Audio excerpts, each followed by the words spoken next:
اهلا وسهلا ومرحبا بكم في عدد جديد من بارلون فوت. بداية اسبوع موافقة للجميع. اليوم نهار اثنين كما نعرفوا الناس الكل. اليوم باش نحكيو في بارلون فوت على ما قبل مباراة الترجي الرياضي التونسي ومولودية الجزائر. مباراة تندرج ضمن منافسات الجولة الثانية ذهاب من دور مجموعات رابطة ابطال افريقيا 2021. في بداية تحليلنا للمقابلة باش نحكيو على الصعيد النفسي. الترجي يدخل بأسبقية معنوية او نفسية نوعا ما على المولودية، لأن يعني الفريق واحد انتصر في مباراة الجولة الأولى، حقق 3 نقاط بارابور للزمالك والمولودية اللي تعادلوا. صحيح خذاو نقطة لكنهم خسروا نقطتين في سباق التأهل للدورة المقبل بارابور للترجي الرياضي التونسي. اثنين، المولودية تلعب على أرضية ميدانها ومطالبة بنتيجة إيجابية خاصة بعد التعادل في الجولة الأولى. يعني تلعب دون لوبليغاسيون دو ريزولتا، تلعب سوبريسيون، تلعب تحت ضغط النتيجة، عكس الترجي اللي كونتابلومون بارلون النقطة تكفيه يعني من الجزائر. طبعا هذا على الصعيد النفسي. بالنسبة للجانب الفني أو التكتيكي، الترجي باش يكون قدام دو سيناريو. السيناريو الأول هو أنه الترجي يلعب الهجمة المنظمة، يعتمد على التوغلات من العمق، التسربات من الأطراف، لابور اوفونسيف دي لاتيرو، خلق التفوق العددي في منطقة 18 تاع ليكيب ادفيرس، تبدل المراكز، تغيير النسق في آخر 30 متر كما حكينا، لابور اوفونسيف دي لاتيرو، لابور اوفونسيف كيف نتاع لي ميليو تيران لورسكي سو بلونج يعني دون لا سيرفاس دو ريباراسيون.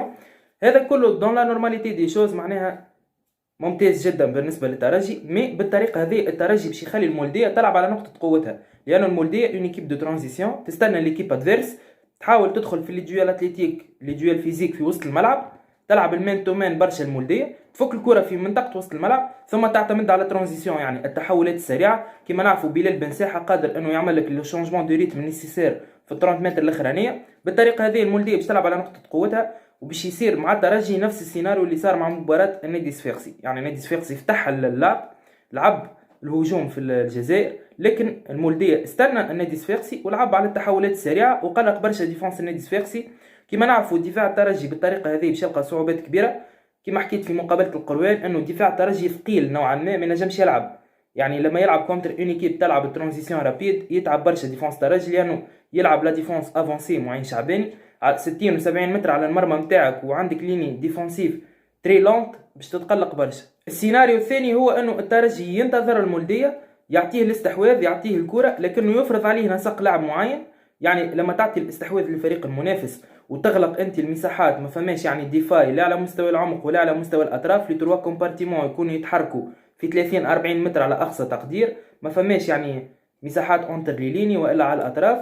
بالطريقه هذه تخلي الادفيرسير يلعب ان جو لاتيرال ويكون عنده لا دوميناسيون ستيريل يعني سيطره عقيمه. نشوفوا نحن حتى في العالم فما فرق تعمل 60 و70 80% استحواذ لكن بدون خطوره على مرمى المنافس. اون كونتر بارتي الترجي نجم لما يفتك الكره بسرعه، يعني يلعب لا ريغل دو 6 سكوند في الريكوبيراسيون، يلعب الهجمه المرتده السريعه، وعندك دي جوار اوفونسيف يعني تري تكنيك تري رابيد كو سوا حمدو الهوني لما يكون في التوب فورم نتاعو بالطبيعه. لما حاله هو راجع من اصابه في المقابله هذه باش نشوفوا كيفاش باش يتعامل معاه معين شعباني. علي المرزوقي، انيس البدري، طايس الخنيسي يعني تاكون دي سباس. يعني عندك دي جوار تكنيك، عندك لا كاليتي تكنيك، عندك الرابيديتي في الكومبارتيمون اوفنسيف، تنجم تلعب الهجمه المرتده السريعه، تستغل المساحات اللي باش يخليها الدفاع المولوديه لما يتقدم للهجوم ويلعب الهجمه المنظمه والهجمه المركزه. حكينا على لي دو استراتيجي اللي سكي سيرو انه معين شعباني باش يستعمل اون دي دو، لكن غروسو مودو ما يلزمش الترجي يكبر مقابله على روحه. صارت بروباغندا كبيره يعني فريق المولوديه بعد المقابله الكبيره اللي عملها في مصر كونتر الزمالك. مي انا ديما نقول راهو الدفاع المولوديه معناها تري برونابل ديفونسيفمون، لانه الزمالك لو كان عنده ان فري اتاكون، لو كان عنده معناها ان اتاكون اوبورتونيست، ان رونالد دي سيرفاس، كان ينجم يسجل هدف واثنين وثلاثه فاسيلمون. دون دي سيتوياسيون باري معناها في مباريات ديربي كي من هكا عاده ما تكون المقابله تري سيري، لكن فما دي ديتاي، فما دي مومون كلي يديبلوكيو لا سيتوياسيون يسهلوا عليك انت المقابله من بعد. بار اكزومبل لازمك تاخذ مثلا في لي 15 20 بريمير مينوت دو جو تاخذ لو ماكسيموم دي دويل، سيرتو لي 2 3 دويل ولا لازمك تاخذهم على الادفيرسير باش تحطو اون دوت وتعمل انت اون تام دو ماتش باهي تسهل عليك المقابله من بعد. كانت هذه لمحه او فكره ان صح التعبير على ما قبل مباراه الترجي والمولوديه. يقعد ديما الديربي برغم اللي حكيته فنيا او تكتيكيا او حتى على الصعيد النفسي، تقعد ديما مقابل الديربي غير خاضعه للاحكام المسبقه، لكن بالتوفيق للترجي الرياضي التونسي ممثل كره القدم التونسيه الوحيد في رابطه الابطال. في الختام تحياتي انا محمد العيادي، شكرا على حسن المتابعه والاهتمام. نتقابلوا في مواعيد رياضيه متجدده باذن الله تعالى.